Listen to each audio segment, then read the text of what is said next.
Hello, my bookish lovelies, Kira here, and today I'm going to be talking about the book that I recently read. Thank you to NetGalley for giving me an early arc of this. It's called In the Watchful City. This is a science fiction fantasy that's based in a completely different world, and mainly the whole plot takes place in this place called Aura. Aura is a city where people are all interconnected. They can kind of see each other's experiences. They kind of know what everybody's doing. Although with this particular type of experience, you really can't assume somebody's thoughts. You can only see their experiences, and that pertains also to a lot of animals and things that exist in this place. Our main character, Anima, has been in this place for a very long time. Anima is described as a cloistered extrasensory human tasked with watching over the city, and Anima is non-binary. Now, there are a couple things in this that I want to go into kind of discussing about this book, because the original portion of this book really kind of threw me off because I'd never seen anything pertaining to this used in any of the other science fiction books that I have read. And so this is kind of a nuanced situation for me. But there is a letter that is used in Old English to represent a vowel between A and E, and it's pronounced ah. I'm going to post a picture of it right here. And this is actually something that you see pretty regularly throughout the entire 200 pages of this novella. Also, they use something else that is similar to that. It's the same thing but with an R added. And basically it took me a little bit to kind of distinguish what each one of them is, but each one of them is completely distinguishable from the other. So basically, R is Anima's human form. So anytime they mention R, that is basically Anima themselves. And that is how they are kind of experiencing the world physically. And it doesn't matter what form they're in. Is Anima's senses and their physical abilities. They use this throughout the entire book. Doesn't matter which form they're in.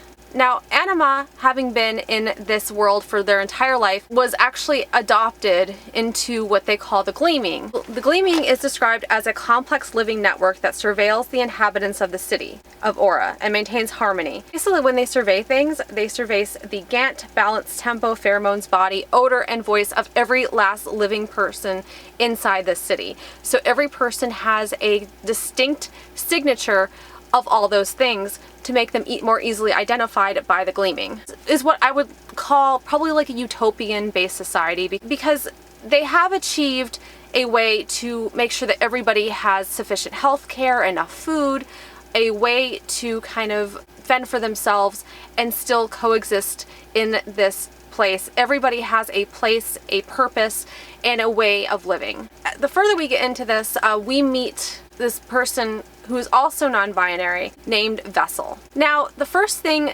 that Anima notices about this individual is that their shadow is not attached to their physical form. Vessel came into Aura with a suitcase full of these artifacts, and every artifact has a story. So Vessel asks Anima to pick out some of the artifacts that they have in their suitcase to kind of pick out and tell stories about that are going to teach them about the outer world that Anima has never seen before. But the only catch is if you hear a story, you must contribute an artifact of your own to the suitcase. This is another interesting thing. So the A and the R are both having to do with Anima themselves. But when we start talking about Vessel, Vessel actually has more of a slightly different way that they describe this person. So they use C, which refers to someone else's physicality, and Sir, someone else's human form, physical. Human form could be physical, all of that. That's how I interpreted all of that throughout, and I think that might be helpful to somebody who's just getting into the book, because as somebody who's big on the details, I was really lost trying to figure out if these were separate entities, if this was, kind of a different aspect of this person. And it was kind of a different aspect, so for me, it really helped me, when I was reading this, to know those particular details about how each particular thing was used. Now, the stories that Vessel tells Anima really rocks their world, because these are stories that have nothing to do with the utopian society of Aura. Aura is a finely tuned machine. Anima happens to be one of 8 others that can assume the physical bodies of animals and kind of take on their traits. Like sometimes Anima will take on the trait of a crow and fly throughout the city, and sometimes Anima will take on a rat and be able to use their senses, wrap herself kind of like around like as an extra layer like around their brain to kind of control their motor functions as well as their senses. Now, one of the most interesting things is they went through and kind of described a whole bunch of things regarding this world, and it gave me like a really interesting visual.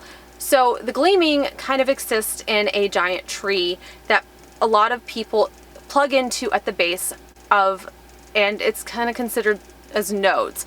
Anima is one of 8 nodes that associate with everything like that is kind of going on. 7 other people besides Anima themselves can actually feel and be able to assume other animals. That is not a common trait throughout the city. It's just something special that Anima and 7 other people are able to do because they were initiated into being able to do it and given the proper plugins and nodes in their human form. When they plug in, it's kind of an interesting thing how they described it. It's kind of a symbiotic relationship between this tree that kind of expels chi throughout the entire city, and that is what fuels it.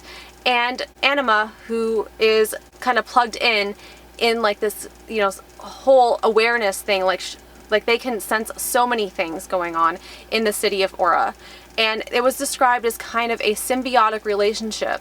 What I was like going through like with definitions on this also, and so another thing that they discussed was, have you ever seen mushrooms at the base of a tree, and it's a symbiotic relationship like where they're both interconnected but it benefits both of them? That is what Anima is to the system. They have formed a symbiotic relationship to the base of the tree, and Anima is the mushroom. As we progress throughout this story, we see more of an unfolding of what it's like outside of Aura through the stories that Vessel tells Anima. And everything that we kind of learn about this is very perplexing, because these stories are kind of interesting because it really forces Anima to go past their perception and their role within the city. It forces them to think outside of the box. It forces them to go beyond the utopian society that they are so acclimated to. And this makes a lot of waves emotionally in Anima. Now, there are some heavy trigger warnings, especially towards the more of like the mid portion of the book and later portions of the book, that include suicide, bodily harm.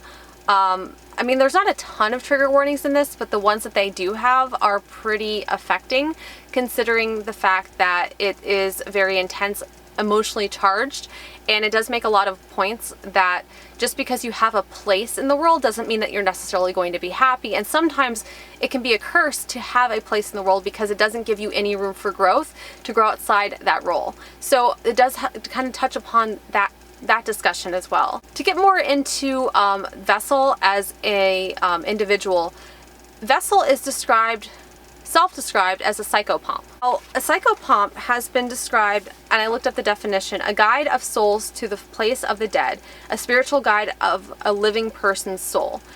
Those are a couple definitions, and so because Vessel is a psychopomp and kind of exists between life and death, Vessel can pretty much do or go anywhere in the city that they want to without even any repercussions, and even sometimes, to Anima's dismay, they can't be sensed by people who have Anima's abilities. I will say a few things about this book. I did really enjoy the story. I enjoyed how like it kind of expanded on this completely like different sci-fi fantasy world, and the concepts in this were very provocative and very intriguing, and I really liked the non-binary stance that they had of our main character and also of the side character Vessel. Also, another thing too is that the writing is excellent. I really enjoyed how it was written, even if it was a little bit confusing to me, especially at the beginning. Once I got everything figured out, like with the initial ah and r and say and seer, I was really good to go, and like I really felt like it helped me to understand the overall progression of the story. But I do not think that this is a story that is going to be easily digestible for everyone. It did feel very complex, especially in the areas like where you discuss Anima and Vessel, and so it wasn't, I didn't feel like this story is going to be easily digestible for like a lot of people, and I felt like it took like a lot of focus like for me to really understand exactly what was going on throughout the story. Especially at the beginning, because of I really struggled, especially like at the beginning. I'd actually picked up this book about a little over a week ago, and I set it down because I just wasn't mentally in a spot to be able to focus on it. And I do feel like this book is one that you have to have a mentality to sit down and focus on. I also feel like this story, like after you are able to whittle apart the scientific elements of it, it's not a super layered story, but it is a very complex story that adds layers into it. And because of that complexity, it really brought me into the story and allowed me to kind of immerse myself in the world that they were explaining to us. It really does capture how a life where you do not experience every human emotion or allow yourself to experience every human emotion, because the human emotions can be overwhelming, is not truly living. And we get to see all of that through Anima's perspectives. There's also some stories in here like where it's a kind of a female-female romance, and we have a little bit of that. We have a little bit of male-male romance throughout the mini stories that we have in here also. I think personally, like one of the most disturbing stories like that I had gotten into in this was the one about feet binding. Like I know like that it's a tradition in Asia, like where you bind the feet, but I didn't realize like what the process was, and they kind of go into detail about that, which made me a little squeamish.